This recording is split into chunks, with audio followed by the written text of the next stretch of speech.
इस वीडियो में हम कवर करेंगे D pharmacy first year human anatomy and physiology के एमसीक्यू, जहां पर हम एमसीक्यू कवर करेंगे from question number 1 to 10 with complete explanation. ये क्वेश्चन नंबर 1 है, कितने पेयर ऑफ रिब्स फाउंड होते हैं ह्यूमन बींग्स में। मैन बोला है यहाँ पर, बट सारे ह्यूमन बींग्स में इतने पेयर ऑफ रिब्स प्रेजेंट होते हैं 12, 14, 11 या 10। आंसर है इसका ऑप्शन ए। देखिए 12 पेयर ऑफ रिब्स फाउंड होते हैं ह्यूमन बींग्स में। ये अगर आप स्ट्रक्चर देखेंगे हमारी बॉडी का, तो देखिए यहाँ पर स्टर्नम होती है प्रेजेंट।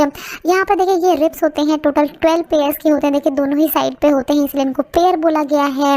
जिसमें देखिए यहाँ फिर क्या होता है, और कोस्टल कार्टिलेज से जुड़े होते हैं। यहाँ पर देखिए कोस्टल कार्टिलेजेस होती हैं दोनों ही साइड पे, जो कि ज्वाइन करती हैं रिब्स को स्टर्नम से। फर्स्ट 7 रिब्स जो होते हैं, देखिए यहाँ पर बताया गया फर्स्ट 7 पेयर्स जो हैं देखिए वो अटैच होते हैं स्टर्नम से डायरेक्टली कोस्टल कार्टिलेजेस के थ्रू, और इन फर्स्ट 7 को ट्रू रिब्स कहा जाता है। तो ये भी आपको याद रखना है।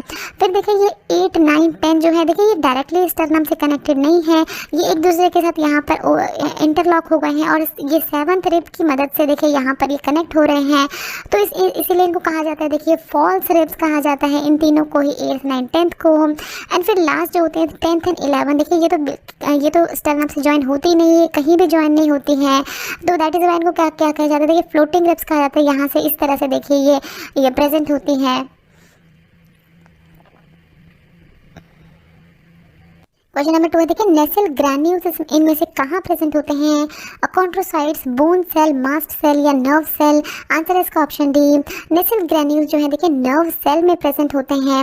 नेसल ग्रैन्यूल्स को नेसल बॉडीज भी कहा जाता है। ये पार्टिकल होता है, देखिए अगर आप ये न्यूरॉन को देखेंगे इस तरह से, न्यूरॉन का ये एक्सोन होता है, ये पूरा इसका ये न्यूक्लियस होता है। अगर एक स्ट्रक्चर आप वीडियो को पॉज करके देख सकते हैं कि क्या क्या प्रेजेंट होता है न्यूरॉन में। तो यहाँ पर आप ये देखेंगे, देखिए यहाँ पर इस तरह का स्ट्रक्चर होता है, ये जो एक तरह का इंटरलॉक्ड आप कह सकते हैं थ्रेड लाइक स्ट्रक्चर होता है। तो ये इसी को कहते हैं, देखिए नेसल ग्रैन्यूल्स मैश वर्क में होते हैं। न्यूरॉन में इस तरह से मैश लाइक स्ट्रक्चर बना लेते हैं, एक तरह का जाल बनाते हैं ये। तो इसमें क्या होता है, देखिए ये पार्टिकल्स होते हैं जो कि न्यूरॉन की सेल में हमें दिखते हैं, और इसमें ये किसके मिलके बने होते हैं, granular endoplasmic reticulum and polyribosome के मिलके बने होते हैं। तो ये भी आपको याद रखना है कि नेसल ग्रैन्यूल्स की कॉम्पोजिशन क्या होती है, एंडोप्लाज्मिक रेटिकुलम एंड पॉलीराइबोसोम होते हैं इसके अंदर। फिर देखिए ये जो नेसल ग्रैन्यूल्स होते हैं ये आरएनए रिच होते हैं, जो राइबोस न्यूक्लिक एसिड होता है वो प्रेजेंट होता है इसमें, और इसको स्टेन किया जाता है बेसिक डाइस की मदद से।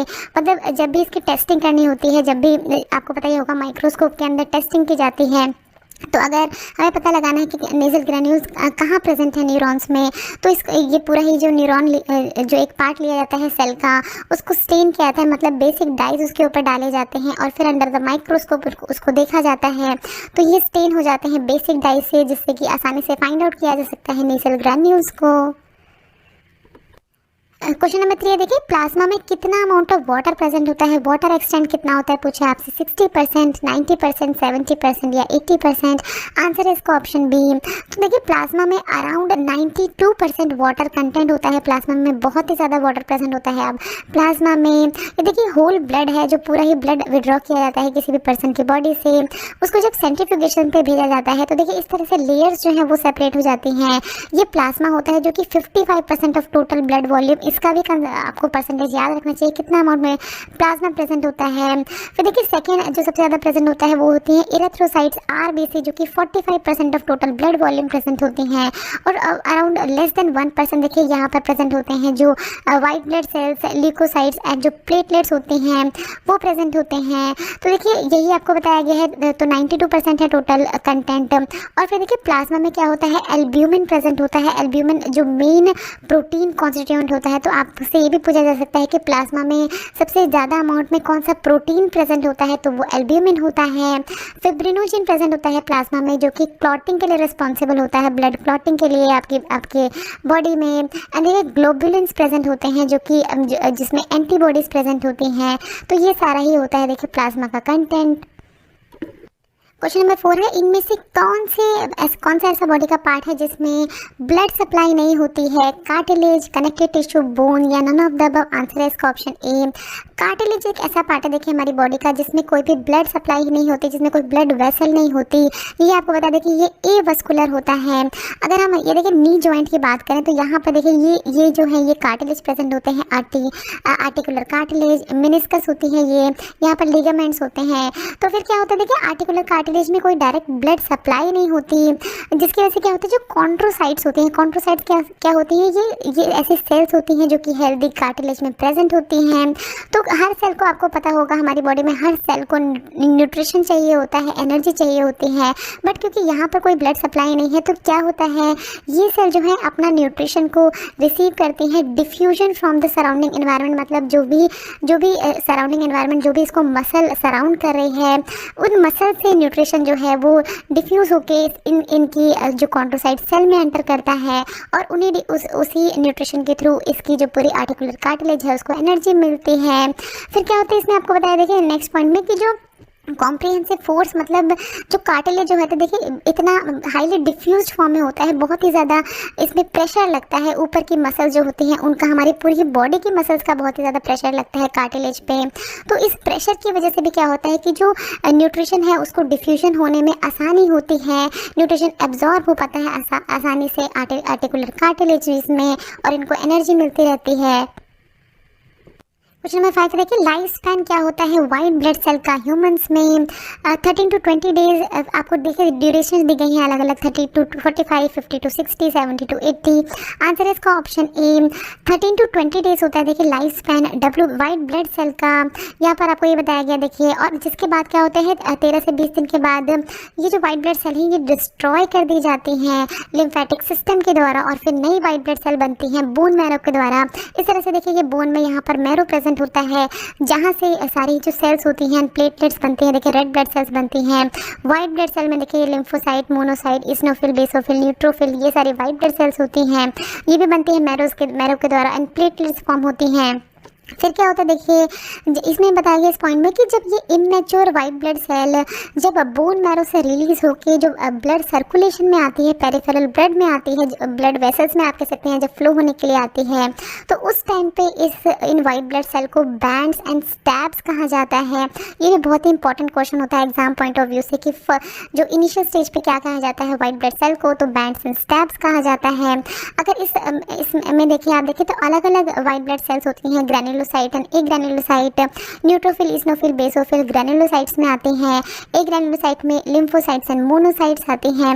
इन सभी के देखिए अलग अलग फंक्शन होते हैं। ये फैगोसाइटोसिस में हेल्प करती है, ये इन्फेक्शन से फाइट करने में हेल्प करती है इस्नोफिल। बेसोफिल जो है देखिए जो इन्फ्लामेटरी एंड एलर्जिक रिएक्शन होते हैं उस तरह के रिएक्शन जो है वो प्रोड्यूस करती है किसी भी इन्फेक्शन के अगेंस्ट। लिम्फोसाइट जो है ये स्पेसिफिक इम्यून रिस्पॉन्स, ये इम्यूनिटी में बहुत ज़्यादा हेल्प करती है लिम्फोसाइट्स। फिर 3 तरह के होते हैं, B lymphocyte, T lymphocyte, natural killer cells and monocyte होती हैं देखिए ये बैक्टीरिया, वायरस एंड फंगस से फाइट करने में हेल्प करते हैं। तो ये सारे ही फंक्शंस भी आपको पता होने चाहिए वाइट ब्लड सेल्स के। क्वेश्चन नंबर 6 है इंडिगो डाइसल्फोनेट इसमें से किस लिए यूज़ किया जाता है? ब्लड वॉल्यूम को डिटरमाइन करने के लिए, किडनी फंक्शन के डिटर्मिनेशन के लिए, अमाइलोडोसिस के डिटरमाइन करने के लिए, या लिवर फंक्शनिंग के डिटर्मिनेशन के लिए? आंसर है इसका option B determination of kidney functioning. देखिए किडनी फंक्शन ठीक से कर रही है या नहीं उसको डिटरमाइन करने के लिए देखिए इंडिको डाइसल्फोनेट का यूज़ किया जाता है। अब ये क्या होता है देखिए इसको इंडिको डाइसल्फोनेट को इंडिको कार्मिन आपने सुना होगा, इंडिको कार्मिन के नाम से भी जानते हैं। इसका जो बेसिक फंक्शन होता है किडनी फंक्शनिंग के लिए इसको यूज़ किया जाता है। और ज़रूरी क्या इसमें बेसिक क्या होता है कि ये क्या करता है, ये लोकलाइज करता है यूरेथ्रल ऑरिफिस को। साइटोस्कोपी के समय क्या होता है अभी हम आपको बताते हैं। देखिए साइटोस्कोपी क्या होती है, ये एक ऐसा प्रोसीजर होता है जिसमें ब्लैडर के अंदर देखा जाता है एक थिन कैमरा साइटोस्कोप की मदद से। इस फिगर से देखिए अच्छे से आपको समझ में आएगा। साइटोस्कोपी में इस तरह का देखिए ये इस तरह का एक बहुत ही पतली सी थिन रॉड होती है जिसमें एक तरह का यहाँ पर देखिए कैमरा लगा होता है। इस रॉड को या ये जो यूरेथ्रा है इसमें इंसर्ट किया जाता है और इस रॉड को पूरा ही ब्लैडर तक भेजा जाता है। ब्लैडर में ब्लैडर की फंक्शनिंग जो है उसको चेक करने के लिए साइटोस्कोपी प्रोसेस का यूज़ किया जाता है। तो इसमें जो इंडिको-कार्बाइन का फंक्शन होता है क्या होता है कि ये जो है ये जो यूरेथ्रल ऑरिफिस है इसको लोकलाइज मतलब इसको पता लगाने में हेल्प करती है कि कहाँ से इस तरह का ये जो थिन रॉड है इसको इंसर्ट करना है। क्वेश्चन नंबर 7 है ह्यूमन बींग्स में कितने number of parathyroid glands present होते हैं, 8, 2, 6 या 4? आंसर है इसका ऑप्शन डी। तो देखिए ह्यूमन बींग्स में 4 पैराथायरॉयड ग्लैंड्स प्रेजेंट होते हैं। ये देखिए अगर आप ये पूरा ही नेक का स्ट्रक्चर, यहाँ पर नेक है देखिए, यहाँ पर अगर आप देखें तो ये होता है देखिए थायराइड ग्लैंड, और इसके बिहाइंड तो देखिए back side of the neck जो होती है आपकी, वहाँ पर ये पैराथायरॉयड ग्लैंड्स प्रेजेंट होते हैं। इस तरह से 1, 2, 3, 4 इन नंबर्स होते हैं। ये ग्लैंड्स होते हैं एंडोक्राइन सिस्टम के, जो कि हमारी बॉडी में कैल्शियम जो है उस कैल्शियम के लेवल को मेंटेन करके रखते हैं, कैल्शियम के लेवल को रेगुलेट करते हैं। यहाँ पे ये बताया गया देखिए बिहाइंड द नेक होते हैं और कंटिन्यूसली ये मॉनिटर करते हैं एंड रेगुलेट करते रहते हैं ब्लड के कैल्शियम लेवल को। क्वेश्चन नंबर 8 में आपसे मेन मसल पूछी है शोल्डर की, कौन सी होती है, डेल्टॉइड, ट्रेपीजियस, ग्लूटेंस या सुप्रास्पाइनेटस? आंसर है इसका ऑप्शन ए। डेल्टॉइड मसल जो होती है देखिए मेन मसल होती है शोल्डर की, और ये फर्दर क्या है देखिए 3 पार्ट्स में डिवाइड होती है। यहाँ पर देखिए एंटीरियर डेल्टॉइड होती है, इस यहाँ पर प्रेजेंट होती है।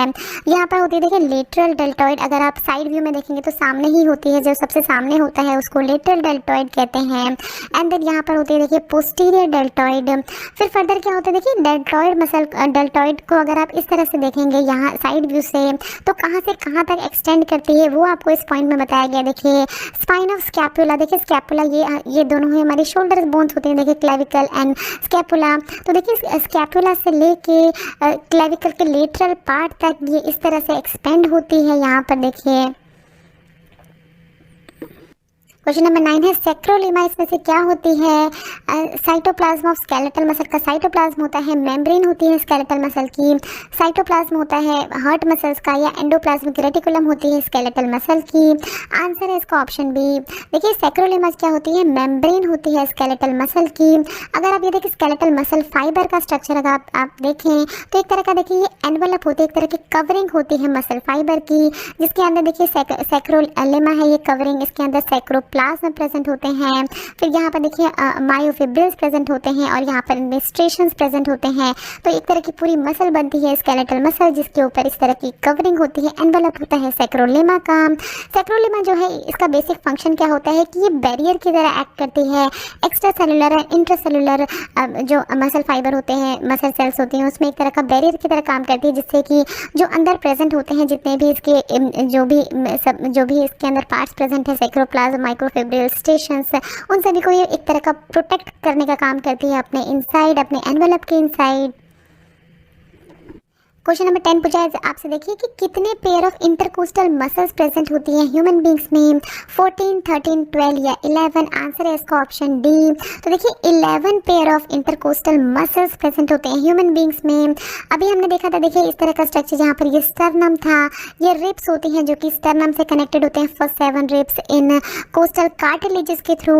फिर देखिए ये जो रिब्स होते हैं इनके बीच में आप ये इस तरह का देख रहे हैं ये सारी मसल्स, इनको कहा जाता है देखिए इंटरकोस्टल मसल्स। अगर इसको एक्सपेंड करके देखेंगे तो ये भी 3 पार्ट्स में डिवाइड होते हैं। देखिए एक्सटर्नल इंटरकोस्टल मसल इस तरह से होती हैं, फिर यहाँ पर इंटरनल इंटरकोस्टल मसल प्रेजेंट होती हैं, और सबसे लास्ट में जो सबसे नीचे प्रेजेंट होती है inner most intercostal muscles present होती हैं। तो यहाँ पर ये बताया गया देखिए मसल होती हैं जो कि रिब्स के बीच में प्रेजेंट होती हैं। जो बेसिक फंक्शन होता है इसका होता है कि चेस्ट को मूव करवाना बेसिकली इन्वॉल्व होती है। जब आप ब्रीथ करते हैं तो आपने देखा होगा आपकी चेस्ट जो है वो एक्सपेंड हो जाती है, और जब आप रिलैक्स करते हैं, ब्रीथ आउट करते हैं, तो क्या होती है वो आपकी चेस्ट जो है वो श्रिंक हो जाती है। तो इसी तरह ये किस वजह से होता है, ये इन्हीं मसल इंटरकोस्टल मसल्स की वजह से होता है। Breathe in and breathe out में हेल्प करती हैं, एक्सपेंशन एंड रिलैक्सेशन में हेल्प करती हैं आपके रिब्स का। 11 इन नंबर होते हैं, अगर आप काउंट करेंगे तो देखिए यहाँ से काउंट हम 1, 2, 3, 4, 5, 6, 7, 8, 9, 10 एंड 11। तो देखिए 11 पेयर होते हैं, दोनों ही साइड पे प्रेजेंट होते हैं। So thanks for watching. Next video में हम कवर करेंगे D pharmacy first year human anatomy physiology questions, जिसमें हम एमसीक्यू को देखेंगे from question number 11 to 20 with complete explanation. So friends, अगर आपको ये वीडियो अच्छी लगे तो इस वीडियो को जरूर लाइक कीजिए, शेयर कीजिए अपने फ्रेंड्स के साथ। हर वीडियो पहुँचाने में हम आप तक पहुँचाने में बहुत मेहनत लगती है हमको, तो प्लीज़ सपोर्ट करिए हमें, हमारी वीडियो को सब्सक्राइब करके, हमारे चैनल को सब्सक्राइब करके, हमारी वीडियोस को लाइक करके। अगर आप चैनल पहली बार आए तो प्लीज़ चैनल को सब्सक्राइब कीजिए। वीडियो को नीचे रेड कलर का सब्सक्राइब बटन दिया होगा, उस पर क्लिक करके आप चैनल को सब्सक्राइब कर सकते हैं। अगर आपका कोई भी सवाल है तो नीचे दिए हुए कमेंट बॉक्स में आप हमसे कुछ भी पूछ सकते हैं।